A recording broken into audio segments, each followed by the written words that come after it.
Hey guys, in this video, we're going to take a look at how you can set the video brightness to normal or bright on the Samsung Galaxy S22 series.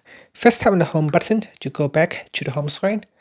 And from the home screen, swipe down at the top and tap on the settings icon. In settings, go down and tap on advanced features.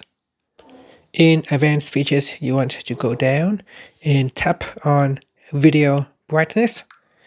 Next in here, you can choose between normal or bright. If you choose bright, then in the supported apps, you can choose which video player can make use of the extra brightness. So in here, we got video player. It is all of them are turned on by default, so you can switch them on or off. And then you got Google TV and YouTube. So the following apps in here can use extra brightness or simply use a normal setting. And after that, you can tap on the home button to go back to the home screen. Thank you for watching this video. Please subscribe to my channel for more videos.